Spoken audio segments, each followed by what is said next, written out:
Hi, everybody. I'm Sarah Lennox. I'm a member of the Northampton Neighbors Speakers Committee, and I'm just delighted to be with you all today and to be able to hear this interesting talk. Our mission is to help older adults in our community create and maintain connection, independence, dignity, and joy as we all age and engage in place. Northampton Neighbors is free of charge and open to all, offering a range of social and volunteer opportunities, as well as services and support for members 55 plus in Northampton, Florence, and Leeds. We now have 1,982 members, which is just pretty amazing. And remember, membership is free. And now I'd like to introduce you to the main attraction, Dick, yes, Dick Stonberg or Stony. Stoney spent his career in the natural foods industry. His company, Pomegranate Marketing, represented supplement lines in the New England states, vitamins, herbs, homeopathic remedies, skincare products, hair care products, and essential oils. Stoney is a council member and co-chair of the Communications Committee of Five College Learning and Retirement, the peer-led lifelong learning organization of 230 members.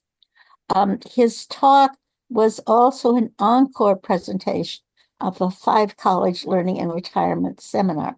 And let me tell you what those are. Encore presentations are those nominated by the leaders of the seminar to be given publicly because the leaders of the seminar thought they were especially good. So you're going to be in for a treat. So Stoney's talk is entitled American Expatriates in Paris in the 1920s. So take it away, Stoney. Okay, thank you, Sarah. I'll start by quoting from Noel Riley Fitch's book, Sylvia Beach and the Lost Generation. Nothing before or since has equaled the mass expatriation of the 1920s.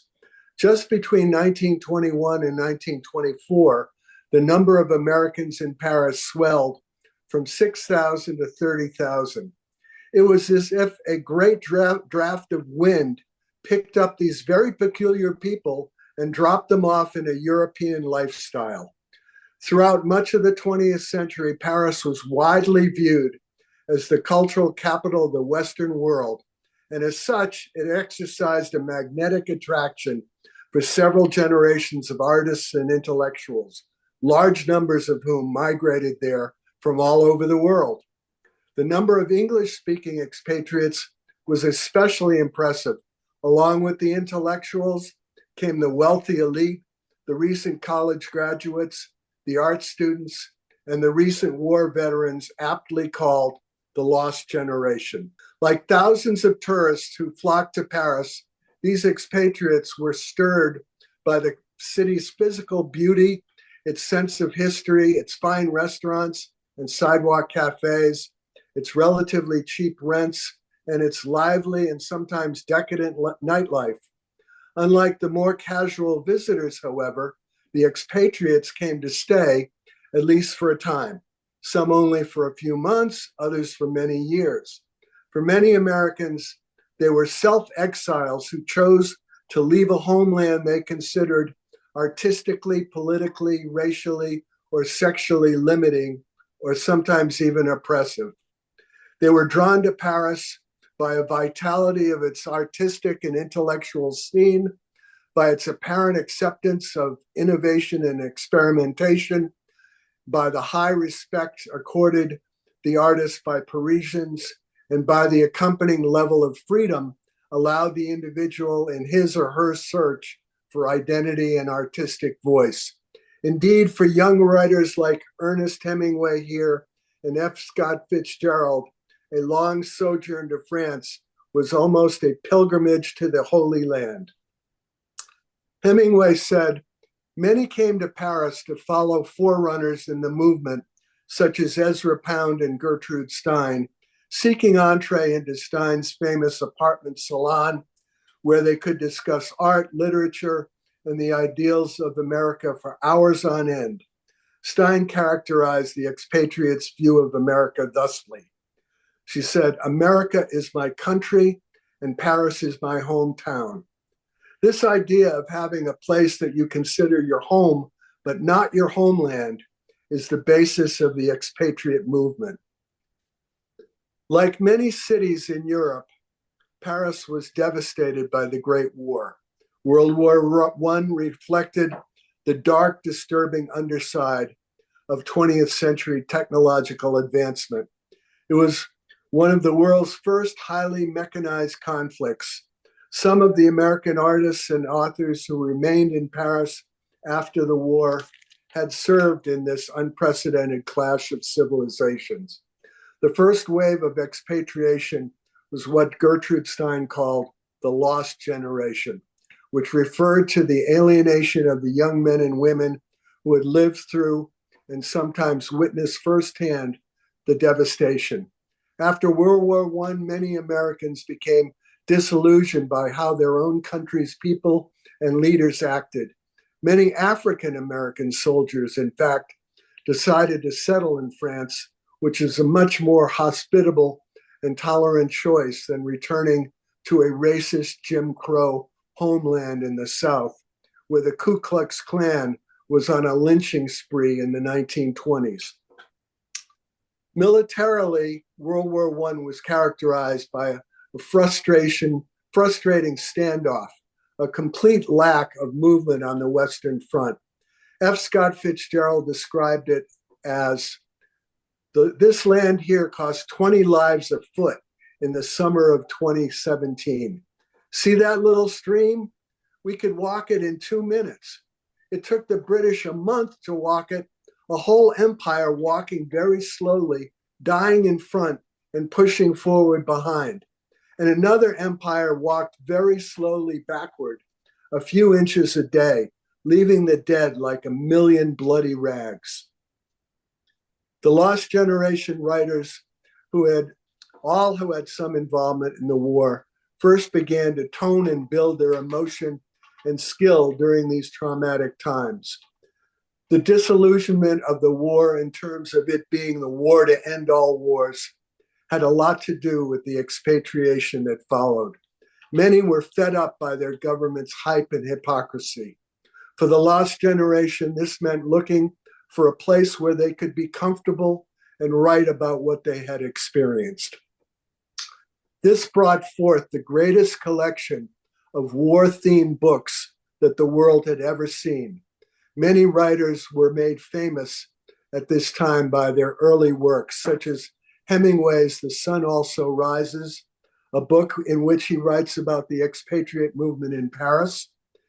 John Dos Passos wrote epics that take the reader to the trenches and the relationship that occurs between soldiers during combat.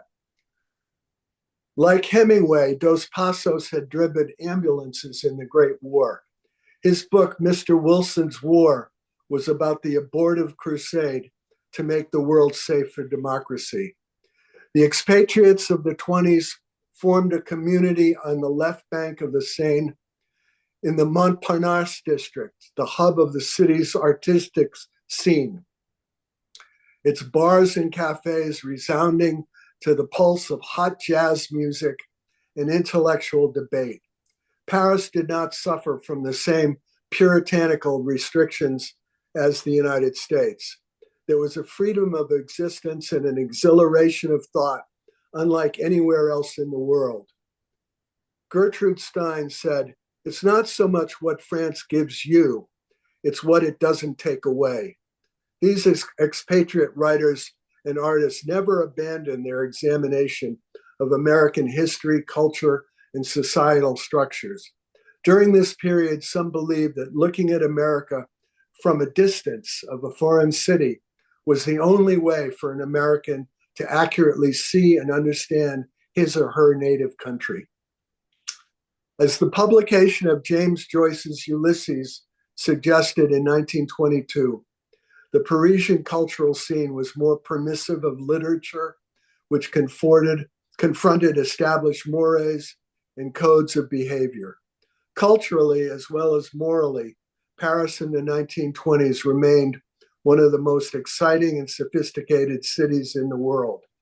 Capital of the avant-garde, the city played host to any number of intersecting artistic cliques, including modernists, Dadaists, futurists, and surrealists. These were the years of Picasso and Modigliani, Braque and Duchamp, Stravinsky and Satie, Diaghilev and Cocteau. Radical developments in the visual and performing arts were mirrored in the literature of the time. From the surrealistic shock tactics of André Breton and Guillaume Apollinaire to the textural experimentation of James Joyce and Samuel Beckett. Young self-imposed exiles of America's lost generation like Ernest Hemingway, Hart Crane, and Ezra Pound, and a little later Henry Miller and Anais Nin, published some of their most powerful and controversial works. Their favorite meeting places were the cafes, especially the Dome, the Select, and the Rotonde. The literary expatriates depended on a substantial number of English language presses and bookstores like Shakespeare and Company, owned and operated by Sylvia Beach, an expatriate from New Jersey. Sylvia, along with her partner Adrienne Monnier, opened the first English language bookstore and lending library in Paris, quickly attracting both French and American readers, including a number of aspiring writers to whom Beach and Monnier offered hospitality and encouragement as well as books. As the franc dropped in value, the favorable exchange rate attracted a huge influx of Americans, and their store flourished. From his book, The Movable Feast, Hemingway wrote, Shakespeare and Company library and bookstore at 12 Rue de l'Odéon, a warm, cheerful place with a big stove in winter, tables and shelves of books, new books in the window, and photographs on the wall of famous writers, both dead and living. The photos all looked like snapshots, and even the dead writers looked as though they had really been alive. Sylvia Beach, the proprietor, was kind, cheerful, and interested, and loved to make jokes and gossip. No one that I ever knew was nicer to me. Shakespeare and Company gained considerable fame after it published James Joyce's Ulysses in 1922. In addition to Joyce, the back room of the store became the meeting place for the likes of Ernest Hemingway, T.S. Eliot, Ezra Pound, Samuel Beckett, F. Scott Fitzgerald, Archibald MacLeish, Thornton Wilder, and many more. The store also served as the sales address and principal Paris distribution point for many of the local English language publishers and periodicals, sometimes called little magazines. These periodicals contained poetry, short stories, and often brief prose writings of all the significant expatriate writers, from Stein and Hemingway to Pound and Joyce. In her book, Sylvia Beach and the Lost Generation, author Noel Riley Fitch describes Sylvia and her partner Adrienne's return to Paris from a 1925 summer vacation in the French Alps, thusly.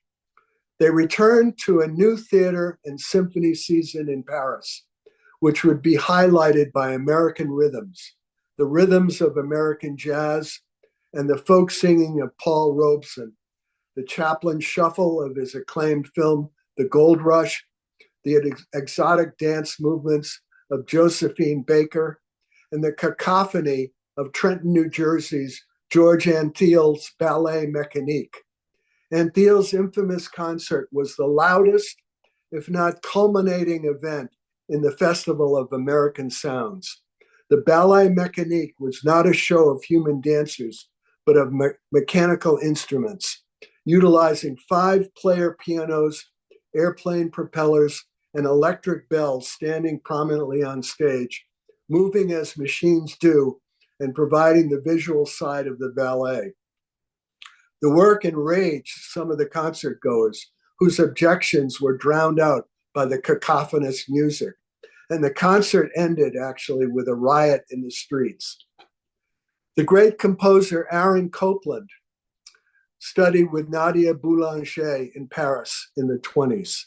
During his stay, he began to write musical critiques, the first on Gabriel Fauré, which helped spread his fame and stature in the music community.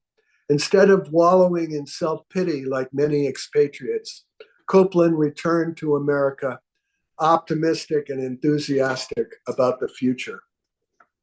Along with the music, American literature made its presence felt in Paris, such as the readers of the magazine of the Navire, whose March issue was devoted entirely to American writers.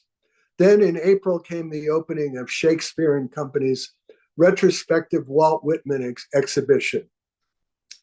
The American Janet Flanner, a close friend of Sylvia Beach, launched a career in the fall of 1925, writing a column for the New Yorker magazine called Letter from Paris. She took on the challenge of dramatizing some of the historical moments and events of Paris life, and she did so for nearly 5 decades.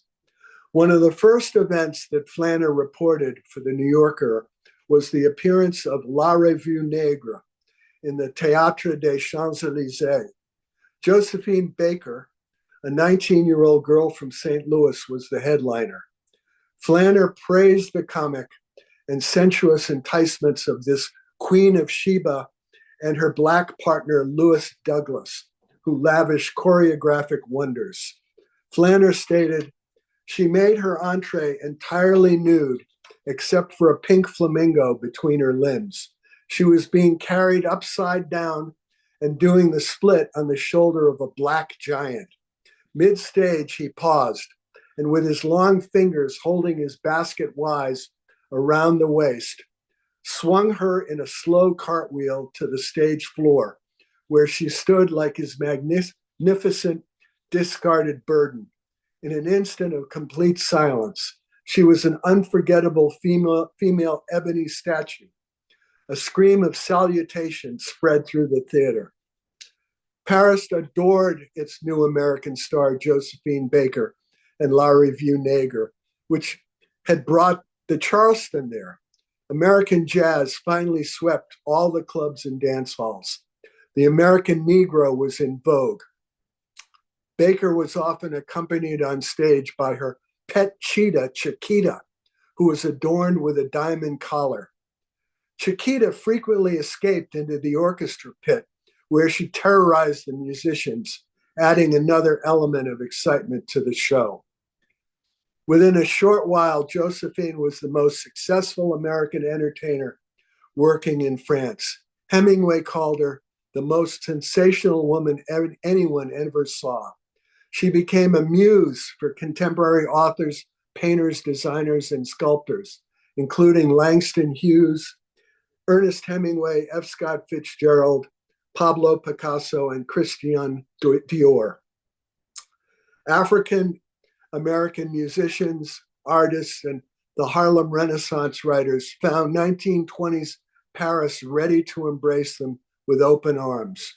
Montmartre became the center of the small community, with jazz clubs such as Le Grand Duc, Chez Florence, and Bricktops thriving. When the 30s arrived in France, that saw, of course, the rise of fascism in Germany and Italy. And when World War II broke out, Josephine Baker was determined to do her part for France and the Allies. As a touring entertainer, she took advantage of her mobility and became a courier, carrying messages in her undergarments and disclosing positions of German troops. After Paris was liberated in August of 1944, Josephine Baker received the French Medal of Resistance for her contributions to the war effort. Just a few years ago, her remains were transferred to Paris, and she achieved the ultimate honor of being buried in the Parthenon. Ada Bricktop Smith was the owner of the Bricktops nightclub from 1924 to 1961. She has been called one of the most legendary and enduring figures in 20th century American cultural history. Cole Porter hosted many parties where he hired her as an entertainer, often to teach his guests the latest dance craze like the Charleston and the Black Bottom. In 1929, Ada's headliner was a young Maybelle Mercer, who was to become a legend in cabaret. If there was one area which American expatriates lagged considerably behind its European counterparts, it was the visual arts. Paris and Montparnasse in particular, between 1905 and 1930, was the birthplace of abstract impressionism and many new radical breakthroughs in modern art. The Europeans who flocked there in the early part of the 20th century already had a leg up on these 1920s American latecomers. However, a few of them, like Alexander Calder, Man Ray, and Alice Ernestine Prynne, better known as Kiki, the legendary model, painter, and cabaret singer, certainly made their mark. Alexander Calder, who was born in Philadelphia in 1898, was renowned for developing a new idiom in modern art, the mobile. Suspended moving sculptures from miniature to monumental, Calder's abstract works were characteristically direct, spare, buoyant, colorful, and finely crafted. He made ingenious, frequently witty use of natural and man-made materials, including wire, sheet metal, wood, and bronze. When Calder arrived in Paris in 1921, he began work on one of his most famous projects, the Calder Circus, which found many eager fans among the avant-garde. The circus was a miniature reproduction of an actual circus made from wire, cloth, wood, cork, and other easily found materials. The circus was a mix between a diagramma and a child's toy, created by bending wire to form realistic figures. Drawn to the ease and simplicity of it, Calder began to make wire portraits, a combination of a line drawing and a sculpture. These instant portraits represented a new possibility in three-dimensional art, which gained him international recognition as a significant artist. Women were at the center of the American expatriate community, playing profound roles in its artistic and intellectual life. Legendary even in her own time, writer, art collector, and salon hostess Gertrude Stein and her partner, editor, and publisher Alice B. Toklas welcomed American and European writers and artists from Picasso to Hemingway into their Rue des Fleurs home, the walls of which were lined with one of the most impressive collections of modern art anywhere in the world. The conversations, exchanges, and meetings here helped to define the art and literature of the modernist period and to shape many intellectual and aesthetic movements and trends throughout the 20th century. Stein's work, which included novels, poetry, plays, and criticism, is famous for its resistance to linear thought and conventional syntax, and for its linguistic playfulness. Her writing is often compared to the Cubist techniques of painters, such as her longtime friend Pablo Picasso. Toklas achieved fame as Stein's primary inspiration, her editor, typist, promoter, partner, and publisher. Although Gertrude Stein invented the phrase lost generation, Ernest Hemingway made it his own in the preface to The Sun Also Rises. Both writers used the term to characterize their generation. Through the plot of The Sun Also Rises, Hemingway developed the feeling of despondency and alienation. His main character is a veteran soldier whose depression results from PTSD during and after the war. Hemingway himself had been wounded as an ambulance driver and felt that his family and friends failed to fully understand how this experience had transformed his life. In fact, many of his fellow expatriate authors felt post-war disillusionment and expressed their frustration through their writings. Hemingway was protesting the wealth and complacency exhibited by many Americans, lamenting the lack of risk-taking and adventure in their lives after the war. For Hemingway, his own restlessness led him to seek new highs in Paris and in Spain over the next couple of decades, sometimes even placing his life in harm's way just for the thrill of it. Like many of his contemporaries, he was annoyed by prohibition and traditional middle-class values. The French held more liberal ideas concerning sexuality and were not disturbed by the illicit love affairs in which many expatriates were engaged. Certainly, Hemingway had his share. In his novel, A Movable Feast, he admits that he cheated on his first wife, Hadley, and feels guilty for his dishonesty and ashamed for being so easily tempted into committing adultery. Hemingway's novels, including A Farewell to Arms and For Whom the Bell Tolls, pioneered a new style of writing, which many tried to imitate. He did away with the florid prose of the 19th century Victorian era, often omitting adjectives altogether, replacing them with a lean, clear prose based on action. He also employed a technique by which he left out essential information from the story, requiring the reader to fill in the blanks in the belief that omission can sometimes strengthen the plot of a novel. Although F. Scott Fitzgerald is most commonly praised for his accurate description of the American jazz age, his writing also criticized American culture with themes of self-exile, overindulgence, and spiritual alienation, reflecting the immorality and aimlessness of the lost generation post-World War I. Fitzgerald himself was an expatriate whose imagination seemed fixated on the Great War. In This Side of Paradise, for example, he depicts the young generation of the 1920s masking their general depression behind the forced exuberance of the jazz age. Likewise, his highly acclaimed novel, The Great Gatsby, does the same, where the illusion of happiness hides an empty loneliness and sense of hopelessness in his protagonists. In fact, Fitzgerald and his wife Zelda's personal lives seem to follow closely, even in lockstep, the course of his fictional characters.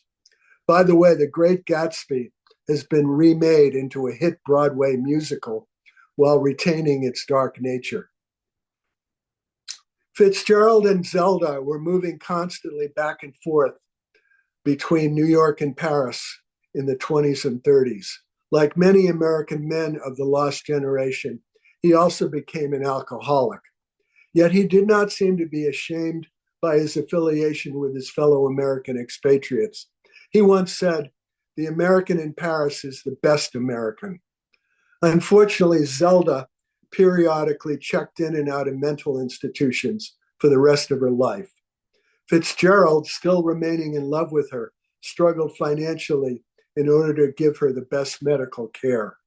His experience with her mental problems parallels the emotions and hardships of American expatriate Dick Diver, his main character in his novel, Tender is the Night.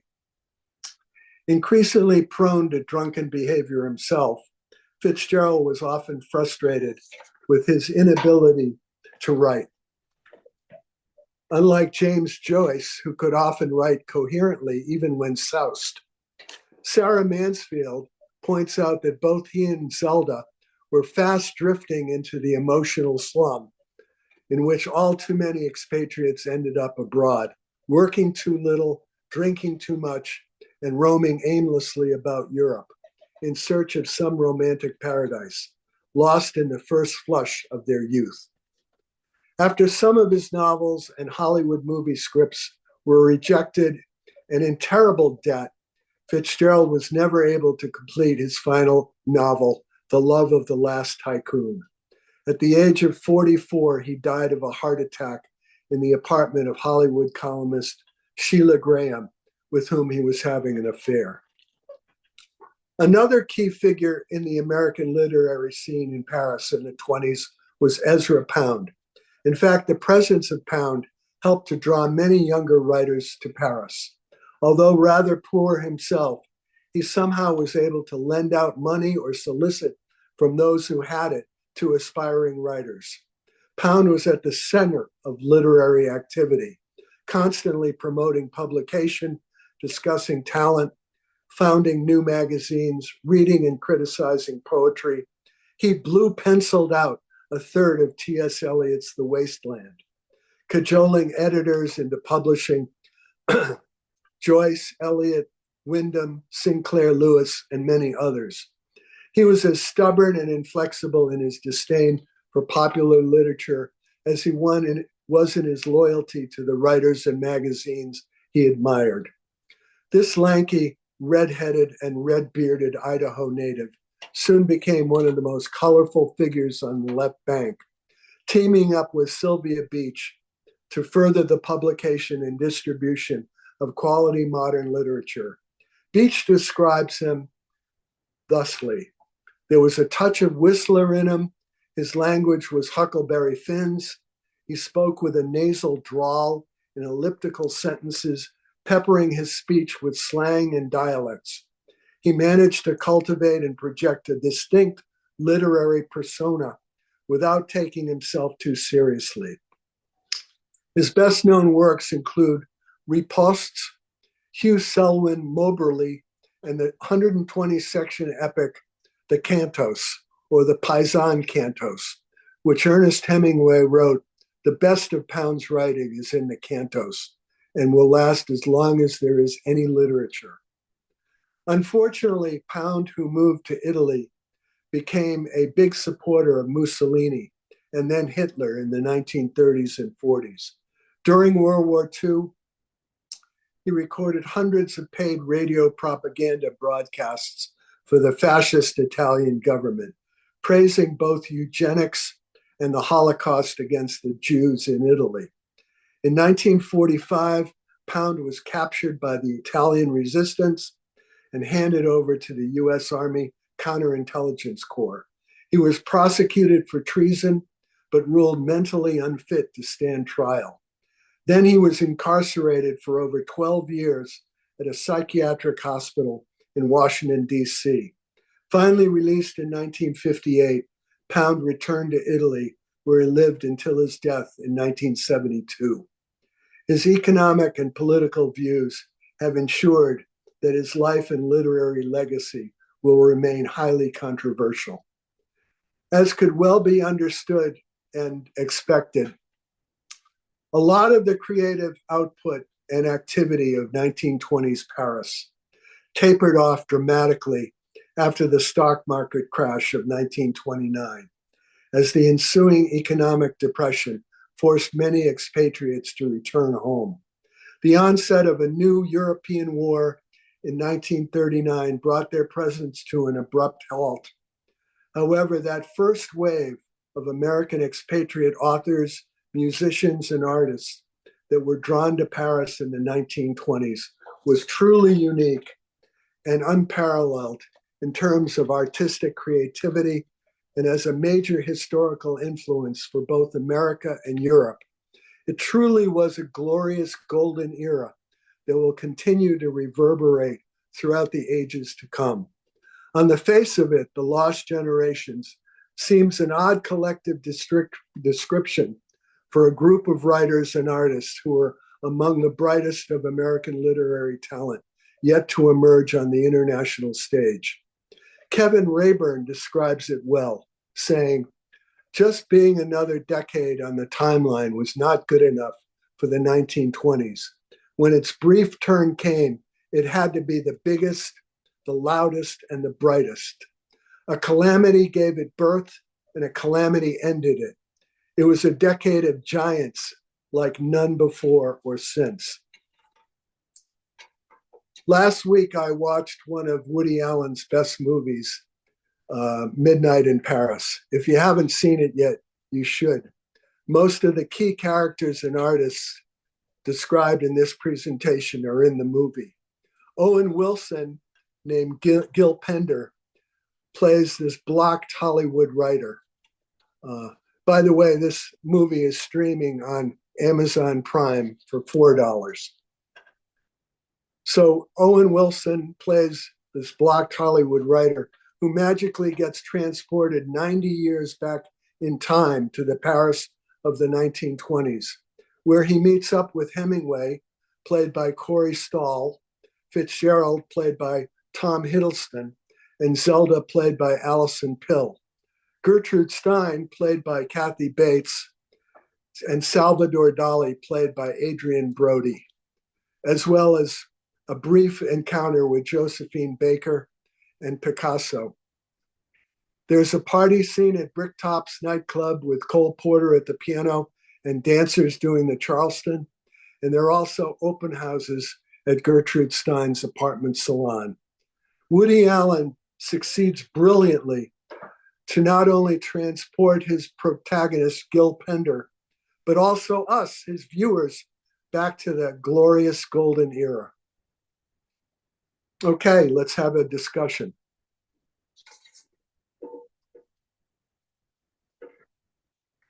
Okay, so please, you can either put your questions in the chat or you can raise your hands. If you have a question in the chat, I will read it to Stony. And I'm going to start by asking some questions. I have to confess, first of all, Stony, that was completely terrific. I just love that. And thank you. I had in a much earlier life, I studied comparative literature, so I know a little bit about this, and I loved hearing about it. I haven't thought about it for probably 50 years, but I loved hearing about it. So I have some questions to get us started. So I noticed in passing, despite your praise for this wonderful collection of youngish people, when you were talking about Aaron Copland, you said, unlike the others who were wallowing in self-pity and talking about Fitzgerald, you talked about their immorality and aimlessness. So I wonder what you really think about them. Well, I mean, I think they gathered, they fed off one another. They were very kind, and they had wonderful mentors like Sylvia Beach and Gertrude Stein. But they were disillusioned with coming out of World War I, and a lot of them were depressed and wandering about Europe and get drinking a lot. A lot of them were alcoholics, and but that does not take away from their greatness. So that's what I feel about it. Okay, Janet Nelson has a question. Janet, unmute yourself and ask your question. That was wonderful. Nice little lovely thing to do on a crazy political time. So thank you. You're welcome. So after the First World War, the Depression and so forth, this group, for lots of reasons, in terms of their own aging and their own illnesses, fell apart. And then there was an era with Baldwin. And they always seem to be leaving this country because of this country's problems. Right. Yeah. Yeah. So, what's going on now? Yeah. I mean, now, we have a return, I think, to fascism in our own country. So, hopefully the blowback will be strong, but there are people leaving this country, going to Europe, going to Canada, and who knows what's going to happen. Yeah. So You think if we had some writing and artistic skills, Paris would accept us? Paris is very accepting of everybody. They truly are. Thanks. So I have a question that kind of follows on Janet's. You talked about Ezra Pound's turn to fascism, but could you talk about the politics of the other writers? I know that some of them went to Spain in the 30s and supported I'm not sure they actually fought in the Spanish Civil War, but supported the Spanish Civil War. Well, Hemingway did. Mm-hmm. Hemingway fought in the Spanish Civil War. Most of the other writers were definitely more to the left and, rejecting fascism, definitely. And I don't know what happened with Ezra Pound, but somehow he went to Italy and got involved with Mussolini. And, why he was such an anti-Semite, I have no idea. But most of these writers and artists in Paris were free from prejudice, and there might have been some misogyny going down, but certainly not prejudice or anti-Semitism.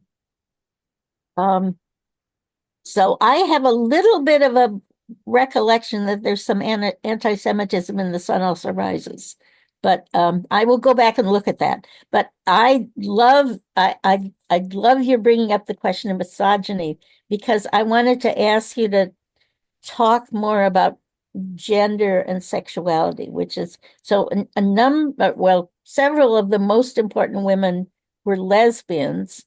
Yeah. And the women, including Gertrude Stein and Alice B. Toklas. Right. And the men seem to have, even though there were, very impressive and important women, the men seem to have to be more in the spotlight. That they're more. We remember more the men of the lost generation than the women. So I wonder if you could talk about. Well, the men, because the men mostly had fought in World War I, and the men, had their experiences, their sense of alienation, and to even the American government and to President Wilson, who got us into the war, and so the men were writing their war experiences into their novels. And some of the women also fought in World War I and were nurses or whatever. But it was the men who had mostly the actual experience as soldiers in the Great War. Mm-hmm. And how do you think women were treated in this group?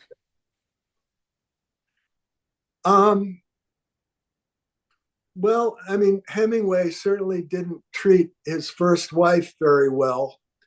But there were the atmosphere in Paris on sexuality was anything goes, and I think that's why there was such an acceptance of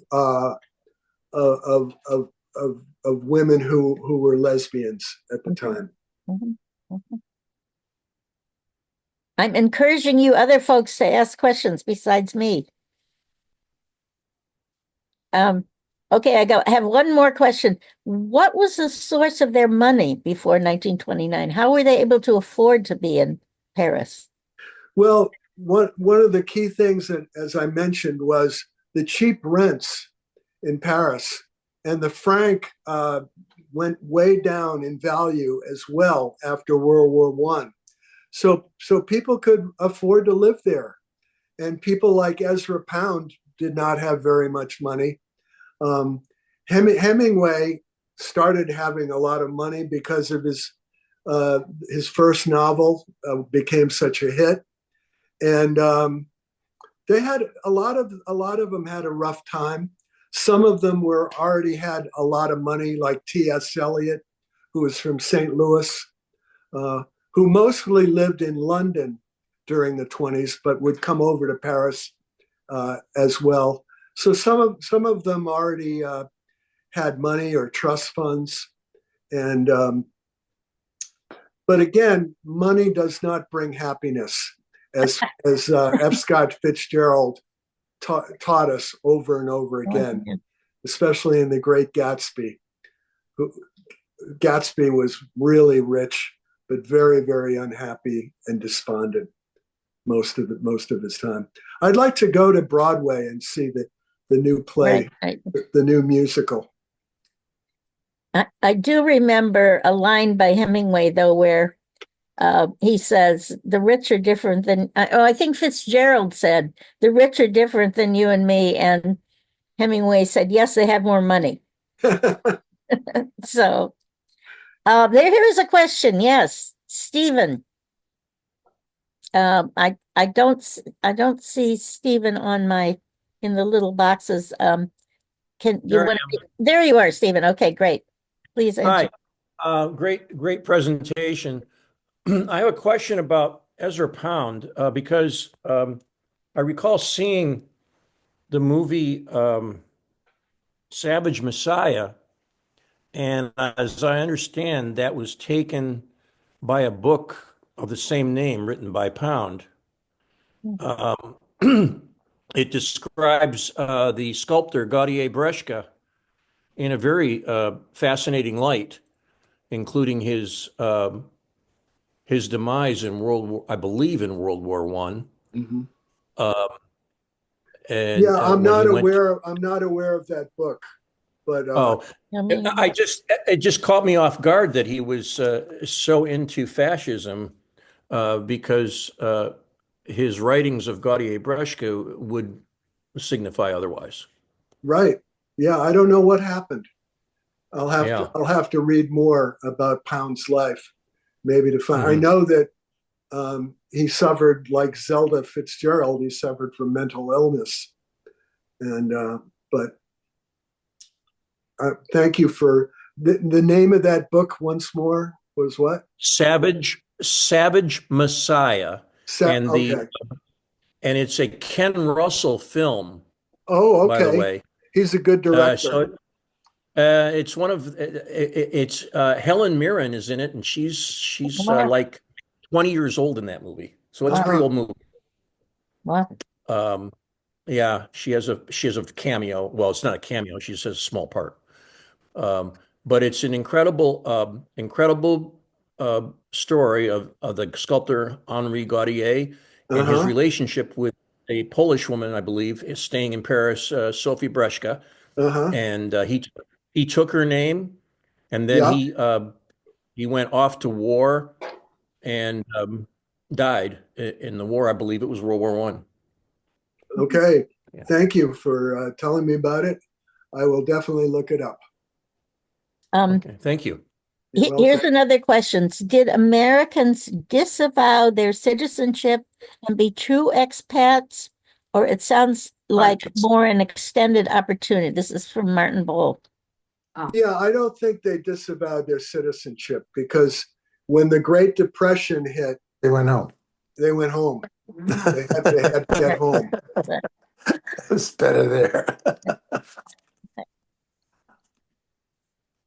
So are there any more questions? Anybody have any other questions? We might. The expats. I think they took a holiday.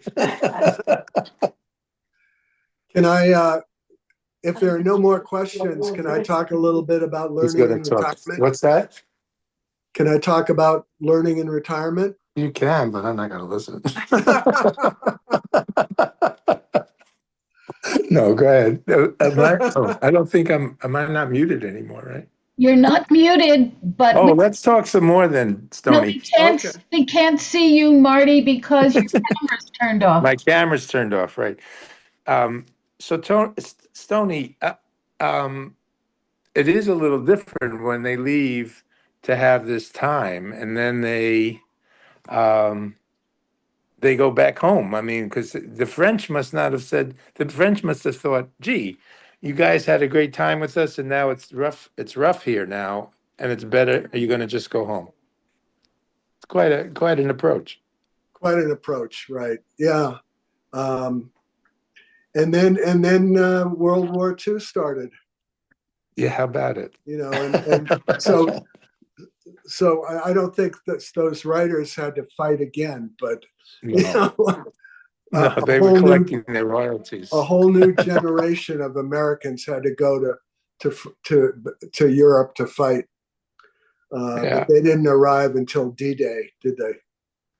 Didn't arrive in France until 1944. Well, I will say that a lot of Americans, many of them communists, went to Spain in the early 30s to fight the fascists in Spain. Right, the American Lincoln Brigade. A completely different group of Americans. Right. Different group. Yeah. Thank you a lot, Stoney. I really appreciated this. I'm a little jaded with their approach, but thanks. Okay, let's go from the sublime to the sublime. Oh. And talk about learning in retirement. Okay. So we all realize the importance of exercising our bodies to maintain our physical health as we age, but perhaps we don't pay enough attention to the benefits of exercising our mind and keeping it active as well. Five College Learning in Retirement was established in 1988 to encourage, support, and provide opportunities for its members to share the pleasures of active lifelong learning. Using a variety of seminar styles, members of Five College Learning in Retirement learn from one another and along the way form many valuable new friendships, enhancing their quality of life. We are a peer-led voluntary educational organization run under the auspices of Five College Incorporated, an association of Amherst, Hampshire, Mount Holyoke, Smith, and the University of Mass.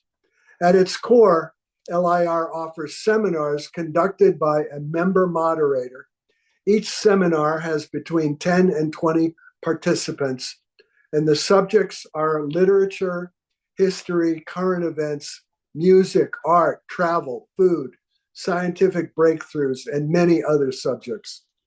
Among the most popular of these subjects are called writing to remember, writing about one's memories and sharing them with others. Many have taken advantage of this seminar. Every semester we have writing to remember classes, sometimes as many as 5. People want to write about their family story for their children or grandchildren. And it's an opportunity to get to know yourself better as well. Everyone reads aloud 2 pieces of original writing during the semester. And the atmosphere is relaxed but serious. And the efforts of all the participants make this a rewarding experience. So there are 2 10-week semesters a year, spring and fall. And since I retired in 2013, I've taken 2 courses each semester. So in all, I've taken over 40 courses, and it's been the greatest learning experience of my life. There are no teachers, no grades, no tests, no term papers. The member moderator chooses the course, and the participants are free to pick which topic to present. We have a curriculum committee which approves the courses and acts as a consultant for the moderator, who often recommends topics for presentation. Each participant does a 25 to 40-minute presentation and then leads a discussion for the rest of the hour. Then there's a 5 to 10-minute break, and another class member covers a different topic during the second hour. So there is 1 2-hour class once a week for 10 weeks. Each participant is only required to give 1 presentation per semester. If the moderator agrees, the course can have one person as an auditor who doesn't have to give a presentation. Since COVID, most of our seminars have been on Zoom, although lately some moderators have chosen to offer in-person seminars once again, which enhances, of course, the social aspect of learning in retirement. The in-person seminars meet in classrooms, usually at Smith, Amherst, and UMass, although we also meet at retirement communities like Applewood and Amherst. I've also taken courses at the Yiddish Bookstore, at Hampshire College, the Amherst Women's Center, and the Amherst Community Television Office.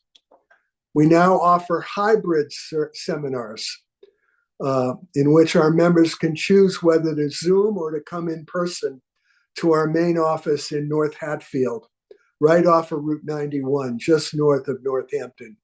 We have 2 classrooms in our main office. In addition to the seminars, there are interest groups that usually meet once a month for about 9 months at a time.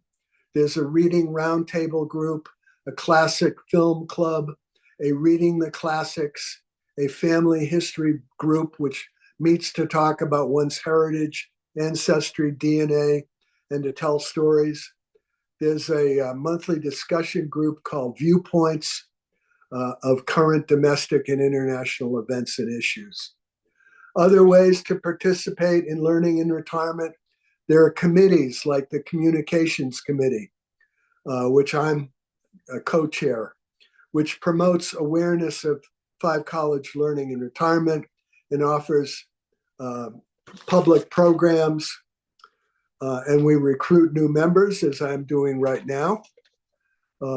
Oversees promotional publications, writes a regular membership newsletter, and is in charge of overseeing our website, which I welcome you to go to our website, which is fclir.org. I previously mentioned the Curriculum Committee, which is responsible for all aspects of spring and fall seminars, including encouraging our members to submit proposals, which meets monthly to maintain a diverse offering of courses. We have a program committee responsible for special programs like field trips, encores, social events, interest groups, and winter and summer programs. So we have our fall and spring seminars, but we also have some winter and summer programs. We are a self-governing group with 10 council members who are voted into 2-year terms, and all our committees meet once a month. So if you're interested in joining 5 College Learning in Retirement, I invite you to take part in our fall preview. So this is a preview for our fall seminars, which is taking place on Saturday, May 10th from 2 to 4 at the Wesley United Methodist Church in Hadley. I'll repeat that. Saturday, May 10th from 2 to 4 at the Wesley United Methodist Church, 98 North Maple Street in Hadley. So all of the 20 or so moderators will have a table with literature describing what their fall seminar is all about and what is required to take part in their seminars. The preview will also be on Zoom with the moderators in breakout rooms. And we will send Northampton neighbors the Zoom link so you will all be able to come to the preview on Zoom.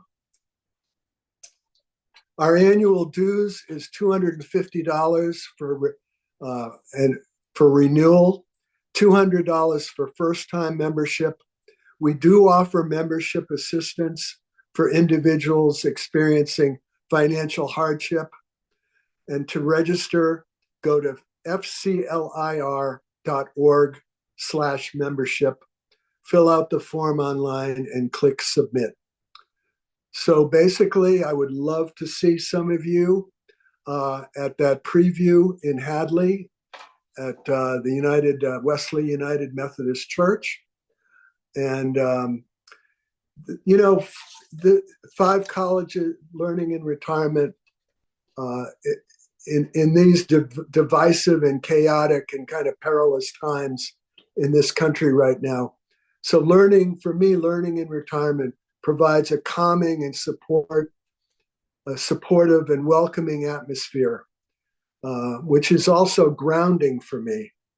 And learning in retirement is like a family. And I know many other of our members feel the same way. Do you have any questions about learning in retirement?